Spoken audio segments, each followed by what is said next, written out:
વિદ્યાર્થી મિત્રો, EMI શીખાય યુટ્યુબ ચેનલમાં આપનું હાર્દિક સ્વાગત છે। આજે આપણે ગણિત વિષયમાં ધોરણ 8 વિષય ગણિત પ્રકરણ 9 બેઝિક પદાવલીઓ અને નિત્યસમમાં આપણે અભ્યાસ કરીશું। તો વિદ્યાર્થી મિત્રો, આપણે સૌપ્રથમ જોઈએ તો પદાવલીઓ કોને કહેવાય। તો વિદ્યાર્થી મિત્રો, આપણે દિવાળી ગઈ, દિવાળીમાં આપણે જોયું કે દિવાળી એટલે શું? દિવાળીને આપણે દીપાવલી પણ કહીએ છીએ, બરાબર? તો દીપાવલી એટલે દીપ એટલે દીવડાઓ, બરાબર? તો દીવાઓની હારમાળા એટલે એને આપણે દીપાવલી તરીકે ઓળખી શકીએ। તેવી રીતે કોઈ પણ પદ હોય, હવે આપણે લઈએ 2x, તો આ 2x પદ છે, બરાબર? 5x અથવા તો 5y, 5y એક પદ છે, પણ આ બંને પદો જોડાઈને એક કરતાં વધારે પદો જોડાઈને જે હારમાળા રચે છે તેને આપણે પદાવલી તરીકે ઓળખી શકીએ, બરાબર? તો પદાવલી એટલે શું? કે આ પદની હારમાળા એટલે કે એક કરતાં વધારે પદો એકબીજા સાથે જોડાઈને જે બનાવે છે એને પદાવલી તરીકે આપણે ઓળખી શકીએ।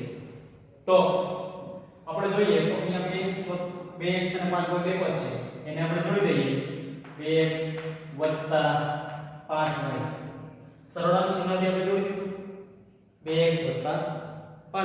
તો વિદ્યાર્થી મિત્રો, આ એક પદાવલી બની ગઈ, બરાબર? તો એની સાથે આપણે બીજો એક અંક ઉમેરી દઈએ 4,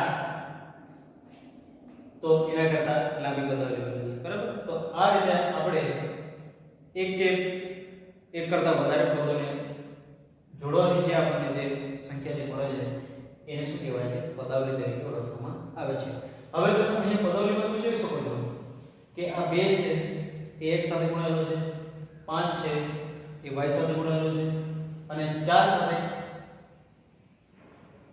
શું ગુણાયેલો હશે? 1 ગુણાયેલો હશે, બરાબર? પરંતુ તમે અહીં જોઈ શકો છો કે આ x અને y છે, એ x અને y એ શું છે? એ ચલ છે, બરાબર? x અને y એ ચલ છે। તો અહીંયા આપણે જોઈએ પદ, તો અહીંયા આ જે પદાવલી છે એમાં પદ કયા કયા છે? 2x, પછી 5y, બરાબર? 2x 5y અને બીજું કયું? 4 છે, બરાબર? તો હવે આપણે અવયવ કેવી રીતે શોધી શકીએ? તો આ 2 છે એ કોની સાથે ગુણાયેલો છે? x સાથે ગુણાયેલો છે, બરાબર?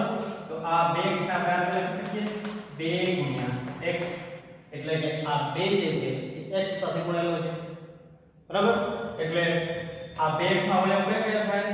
તો 2 અને x એ અવયવો છે, બરાબર? એ રીતે આપણે અહીં લખી દઈએ પદ અવયવ, અને બીજું જોઈએ કે સહગુણક કોને કહેવાય? તો આ જે ચલ જે છે અહીંયા x ચલ છે, પછી આ y ચલ છે, એની જોડે જે અંક જે ગુણાયેલો છે, જે અચળ સંખ્યા છે, બરાબર? એ અંક જે ગુણાયેલો છે એ અંક આનો સહગુણક કહેવાશે, બરાબર? જે ચલ સાથે ગુણાયેલો જે અંક છે એ તે પદનો સહગુણક થશે, બરાબર? તો પદ અવયવ સહગુણક આપણે લખીએ તો પદ 2x માટે શું થશે? પદ 2x, એના અવયવ કેટલા? 2 અને x, સહગુણક x નો સહગુણક 2, એ જ રીતે 5y, અવયવ કેટલા? 5 અને y, આનો અવયવ થશે સહગુણક 5, બરાબર? પછી આ 4 જે છે એ અચળ પદ છે, બરાબર છે? તો આ રીતે આપણે પદ અવયવ અને સહગુણક આપણે લખી શકીએ। હવે આપણે જોઈએ મિત્રો, એકપદી, દ્વિપદી અને બહુપદી। હવે એકપદી કોને કહેવાય? કે જેનું એક જ પદ હોય તેને એકપદી તરીકે ઓળખવામાં આવે છે, બરાબર? એકપદી એટલે એક પદ હોય, દાખલા તરીકે તો એક પદમાં કઈ સંખ્યા કેવો પદ આવશે? એક જ પદ 2x 5x નો વર્ગ બરાબર 4y નો વર્ગ. તો આવી રીતે જે પદો જે છે જે એક જ પદ ધરાવતી જે પદાવલી હતી એક પદી કહે છે બરાબર.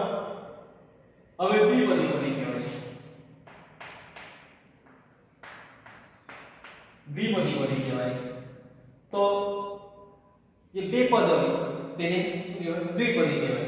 તો બે પદ હવે દાખલા તરીકે 2x છે તો 2x સાથે કઈ જોડાઈ ગયું 2x 4 તો એ કેટલા પદ થઈ ગયા? બે પદ થઈ ગયા. તો આ શું કહેવાય? દ્વિપદી કહેવાય છે.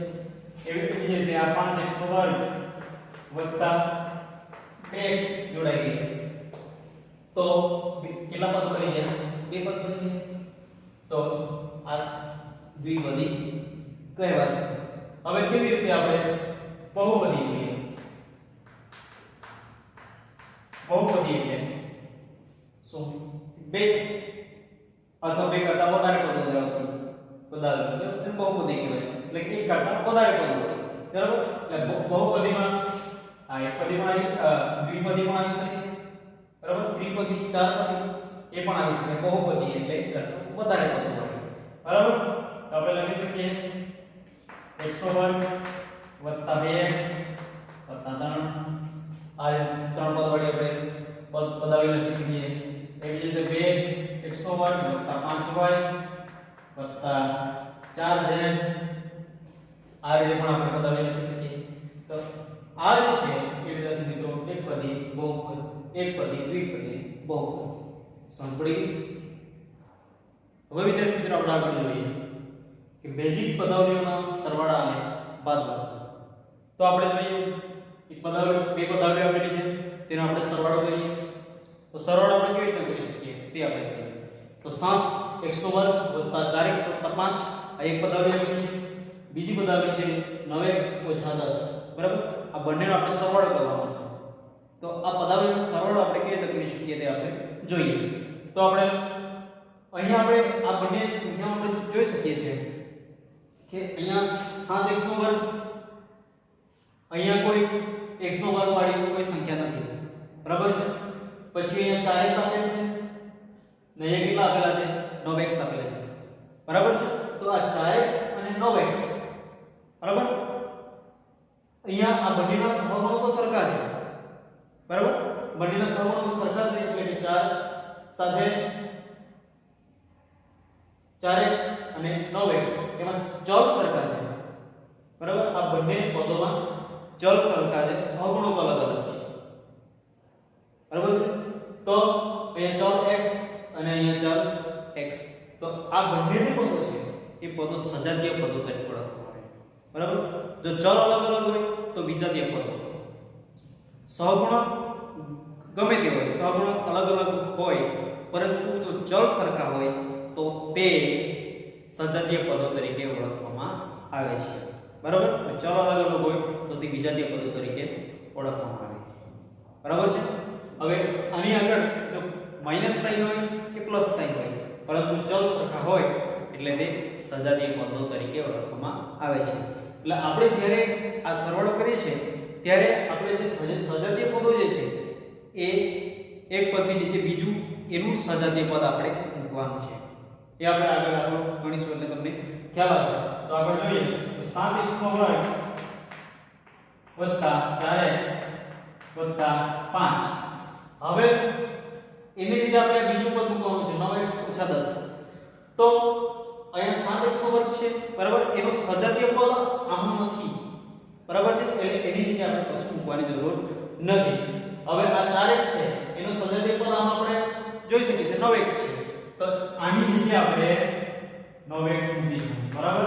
આગળ પ્લસની ચિહ્ન કારણ કે આપણે સરવાળો કરવાનો બરાબર. અને આ 9x કેવો છે? ધન છે એટલે આપણે અહીંયા વત્તાનું ચિહ્ન આપણે મૂકી દઈશું બરાબર છે. પછી અહીંયા જે અચળ પદ 5 છે અને અહીંયા ઓછા 10 છે એટલે આપણે અહીંયા ઓછા 10 આપણે મૂકી દઈશું. તો આ રીતે હવે આ 7x નો વર્ગ છે એની નીચે આપણે કશું ન મૂકીએ તો પણ ચાલે અને મૂકવો એટલે આપણે શૂન્ય મૂકી શકીએ બરાબર. ચાલો તો આનો સરવાળો શું થશે? તો એ તમે જોઈ શકો છો કે આ -10 છે અને +5 છે બરાબર, 10 અને 5. તો અહીંયા આ બંને વચ્ચેનો સરવાળો શું થશે? મોટી સંખ્યા ઋણ છે, નાની સંખ્યા ધન છે બરાબર. માઈનસ પ્લસ શું થશે? માઈનસ, એટલે આ માઈનસ માં જવાબ આવશે બરાબર, કારણ કે મોટી સંખ્યાનું ચિહ્ન કેટલું છે? ઋણ સંખ્યા છે બરાબર. હવે અહીંયા આગળની જે આ સંખ્યા છે 4x અને 9x એ બંને વચ્ચે સરવાળો થશે, કારણ કે આ બંને કેવા છે? ધન છે. તો કેટલા આવશે? 9 + 4 13x બરાબર છે. પછી આ વત્તાનું ચિહ્ન આપણે અહીં લખી દેવાનું, અહીંયા 7x નો વર્ગ આપણે અહીં છે લખી દેવાનું. તો આ રીતે આપણે સજાતીય પદોની યોગ્ય જગ્યાએ ગોઠવણી કરીને આપણે આ રીતે સરવાળો કરી શકીએ છીએ. હવે વિદ્યાર્થી મિત્રો આપણે બાદબાકી કેવી રીતે કરી શકીએ? તો જે અંકો જે છે, આ પદો જે છે એ પદોની ગોઠવણી તો આપણે સજાતીય પદો પ્રમાણે જ કરવાની છે આમાં પણ. તો અહીંયા આપણે જોઈએ સૌપ્રથમ તો આ પહેલું પદ આપણે પહેલી પદાવલી આપણે લખી દઈશું. તો 7x નો વર્ગ ઓછા 4xy વત્તા 8y નો વર્ગ વત્તા 5x ઓછા 3y બરાબર. હવે આજે આપણે પદ મૂકવાના છે એ સજાતીય પદો પ્રમાણે મૂકવાના છે. એની ગોઠવણી આ અંકોની નીચે સજાતીય પદોની ગોઠવણી કરવાની છે બરાબર. તો 7x નો વર્ગ છે, આમાં x નો વર્ગ બળવો એવો જ છે, તો 5x નો વર્ગ આપણે મૂકી દઈએ. આ માઈનસ સાઇન મૂકવાની છે આપણે, કારણ કે અહીંયા આપણે શું કરવાનું છે? બાદબાકી કરવાની છે. તો 5x નો વર્ગ મૂકી દઈએ. ઓકે. પછી 4xy છે, તો આનું સજાતીય પદ કોઈ છે? xy વાળું નથી, એટલે આની નીચે કોઈ સજાતીય આના જેવું કોઈ પદ જોવા મળતું નથી, એટલા માટે આ જગ્યા આપણે ખાલી રાખીશું. 8y નો વર્ગ, તો અહીંયા -4y નો વર્ગ અહીંયા છે, એ સજાતીય પદ છે, એટલે -4y નો વર્ગ બરાબર. તો એવી રીતે 5x, આના જેવું કોઈ પદ છે? આમ 5x ઉપર નથી, એટલે આની નીચે આપણે મૂકી શકીશું નહીં બરાબર. હવે -3y, તો આનો સજાતીય પદ કયો છે?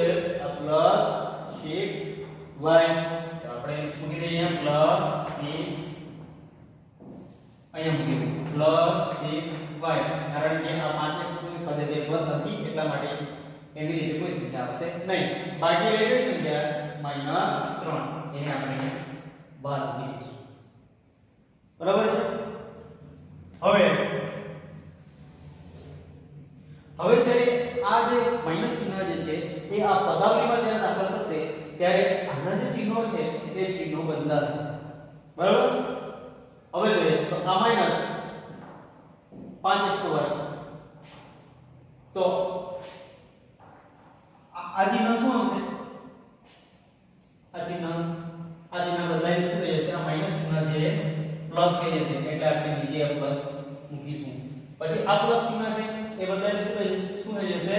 માઈનસ, કારણ કે માઈનસ પ્લસ માઈનસ બરાબર. આ માઈનસ ચિહ્ન છે એ આ માઈનસ અંદર દાખલ થશે, એટલે આ માઈનસ ચિહ્ન બદલાઈને શું થઈ જશે? પ્લસ થઈ જશે બરાબર છે. તો હવે આપણે જોઈએ તો શું થશે?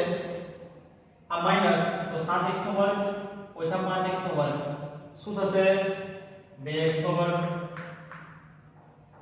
પછી આ બેઠું મૂકી દેવાનું છે આપણે +4xy બરાબર છે. પછી હવે જ્યારે આપણે આ ગણતરી કરીએ છીએ બાદબાકીની, ત્યારે આપણે આ ચિહ્નને ધ્યાનમાં લેવાનું છે, નથી કે આ ચિહ્ન બરાબર. આ -4y નો વર્ગ છે એને ધ્યાનમાં નથી લેવાનું આપણે, પણ આ જે આપણે બદલ્યા ચિહ્નો એને ધ્યાનમાં લેવાનું છે. એટલે આ પ્લસ તો બંનેનો શું થશે? સરવાળો. તો +8 * 4 12y નો વર્ગ બરાબર. અહીંયા બરાબર ધ્યાન આપજો, જ્યારે આપણે અહીંયા બાદબાકી કરીએ છીએ ત્યારે આ બાદબાકી આ આખી પદાવલીમાં દાખલ થાય છે બરાબર. અને જ્યારે એ બાદબાકીનું ચિહ્ન જ્યારે પદાવલીમાં દાખલ થાય છે ત્યારે જો બાદબાકી ચિહ્ન હોય તો તે સરવાળો થઈ જાય છે, અને સરવાળો હોય તે શું થઈ જાય છે? બાદબાકી થઈ જાય છે. એટલા માટે અહીંયા આપણે ચિહ્ન બદલીને મૂકી દીધા છે. જ્યારે આપણે ગણતરી કરીએ છીએ ત્યારે આ નીચેનું ચિહ્ન જે છે એ આપણે ધ્યાનમાં લેવાનું છે બરાબર છે હવે આ 5x એની નીચે તો કોઈ અંક નથી એટલે વત્તા 5x લખી દઈશું હવે અહીંયા પ્લસ 6y છે બરાબર એની નીચે કોઈ ચિહ્ન છે પ્લસ બદલાઈને માઈનસ થયું તો માઈનસ ચિહ્ન આપણે ધ્યાનમાં લેવાનું છે એટલે -6y -3y માઈનસ 6 અને 3 9y કારણ કે માઈનસ માઈનસ પ્લસ થાય એટલે -9y બરાબર પ્લસ 3 બરાબર તો આ જે પ્રોબ્લેમ છે એની બાદબાકી આપણે આ રીતે કરી શકીએ છીએ હવે વિદ્યાર્થી મિત્રો આપણે આગળ જોઈએ કે બેઝિક પદાવલી ગુણાકાર તો સૌપ્રથમ આપણે બે પદી હોય તો તેનો ગુણાકાર કેવી રીતે કરી શકીએ તે આપણે જોઈએ તો અહીં આપણને આપવામાં આવ્યું છે x * 3y તેનો ગુણાકાર આપણે કેવી રીતે કરી શકીએ તો અહીં આપણે ગુણાકારમાં શું મળે છે જો x * 3 * y આપણે x ગુણ્યા 3y છે એના અવયવ પડે તો 3 ગુણ્યા y તો આ બંને ચોક છે એને આપણે સાથે લઈ લઈએ બરાબર તો 3xy બરાબર તો આ ગુણાકાર શું થશે 3xy અને આ જ રીતે બે પદી છે એનો ગુણાકાર કઈ રીતે થાય 5x ગુણ્યા 4x નો વર્ગ તો શું થશે 5 ગુણ્યા 4 ગુણ્યા આ ચલ છે એને આપણે સાથે ગુણાકાર કરી લઈએ તો x ગુણ્યા x નો વર્ગ આ x નો વર્ગ છે તેને આપણે ગુણાકાર કરી લઈએ x ગુણ્યા x લખી દઈએ તો આ 5 ગુણ્યા 4 છે એટલે 5 ચોક 20 ગુણ્યા x ગુણ્યા x ગુણ્યા x એટલે x નો ઘન તો આપણે 20 ગુણ્યા x નો ઘન કરીએ તો શું આવે 20 ગુણ્યા x ઘન તો આ જે બે એક પદી છે એનો ગુણાકાર આપણને કેટલો મળ્યો 4x ગુણ્યા 4x નો વર્ગ નો ગુણાકાર કેટલો મળ્યો આપણે 20x નો ઘન આ રીતે આપણે બે પદી હોય તો તેનો ગુણાકાર આપણે કરી શકીએ અને એવી જ રીતે 3x વધુ એક પદીનો ગુણાકાર કઈ રીતે કરી શકીએ તો અહીંયા આપણને આપવામાં આવ્યું છે 2x ગુણ્યા 5y ગુણ્યા 7 છે બરાબર તો આ જે અચળ સંખ્યા જે છે આ સહગુણકો જે છે આ ચલોનો સહગુણકો જે છે એને આપણે અલગ લઈ લઈએ તો શું હશે 2 ગુણ્યા 5 ગુણ્યા 7 હવે આ ચલ છે એને આપણે અલગ લઈએ તો x ગુણ્યા y ગુણ્યા z બરાબર આનો ગુણાકાર શું થશે 2 * 50 10 10 ગુણ્યા 7 એટલે 70 તો શું થશે 70 આનો ગુણાકાર 2 ગુણ્યા 5 ગુણ્યા 7 એટલે 70 ગુણ્યા આ x ગુણ્યા y ગુણ્યા z એટલે આપણે લખી દઈએ x y z આનો ગુણાકાર શું મળશે 70 x y z બરાબર છે હવે આપણે આગળ જોઈશું તો 4xy ગુણ્યા 5x નો વર્ગ y નો વર્ગ ગુણ્યા 6x નો ઘન y નો ઘન બરાબર તો આપણે અહીંયા જે સહગુણકો છે તે આપણે અલગ અલગ કઈ દઈશું તો 4 ગુણ્યા 5 ગુણ્યા 6 બરાબર પછી આ 1 ગુણ્યા x ગુણ્યા y પછી આ x નો વર્ગ એટલે x ગુણ્યા x y નો વર્ગ એટલે y ગુણ્યા y ગુણ્યા આ x નો ઘન એટલે x ગુણ્યા x ગુણ્યા x y નો ઘન એટલે y ગુણ્યા y ગુણ્યા y બરાબર છે હવે આ જે ગુણાકાર જે છે એને આપણે લખી દઈશું તો 4 * 50 20 120 ગુણ્યા આ x જે છે x એ આપણે સાથે ગુણાકારમાં લઈ લઈએ તો આ x ગુણ્યા આ 2x ગુણ્યા આ 3x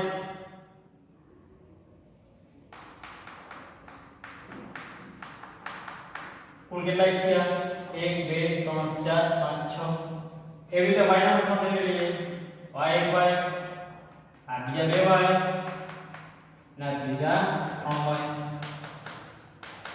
કેટલા y થયા 1 2 3 4 5 6 બરાબર હવે આપણે લખી દઈએ 120 ગુણ્યા આ બધા x x કેટલા થયા x ની 6x છે બરાબર અને તે ગુણાકારમાં એટલે x ની 6 ઘાત ગુણ્યા આ y પણ કેટલા છે 6 છે તો y ની કેટલી ઘાત 6 ઘાત આપણે આને કેવી રીતે લખી શકીએ 120 x ની 6 ઘાત y ની 6 ઘાત આ રીતે આપણે આ ત્રણ કેટેગરી વગર એક પદનો ગુણાકાર આપેલ હોય તો આપણે આ રીતે એનો ગુણાકાર કરી શકીએ હવે વિદ્યાર્થી મિત્રો આપણે આગળ જોઈએ તો લંબચોરસની લંબાઈ અને પહોળાઈના માપ માટે બીજી આપેલી એક પદ્ધતિની જોડનો ઉપયોગ કરીને લંબચોરસનું ક્ષેત્રફળ શોધો તમને બધાને ખબર જ છે કે લંબચોરસનું ક્ષેત્રફળ એટલે લંબાઈ ગુણ્યા પહોળાઈ બરાબર અને લંબચોરસના માપો આપેલા છે બાજુના માપ આપેલા છે અહીં એક બાજુનું માપ એ આપણે જોઈએ તો PQ માટે જોઈએ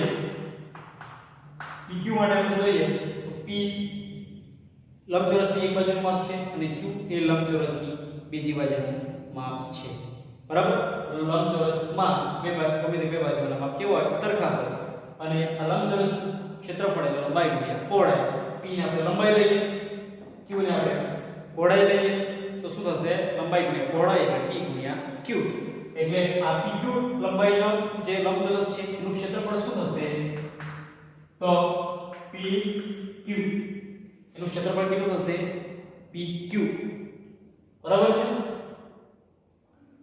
હવે એ જ રીતે આ 10m અને 5n આપેલા છે તો એના માટે શું થશે 10m અને 5n આપેલા છે તો હવે 10m ને આપણે લંબચોરસની લંબાઈ લઈએ 5n ને આપણે લંબચોરસની પહોળાઈ લઈએ તો લંબચોરસનું ક્ષેત્રફળ શું થાય લંબાઈ ગુણ્યા પહોળાઈ તો 10m ગુણ્યા 5n કેટલા થાય 10m ગુણ્યા 5n તો 10 50 50n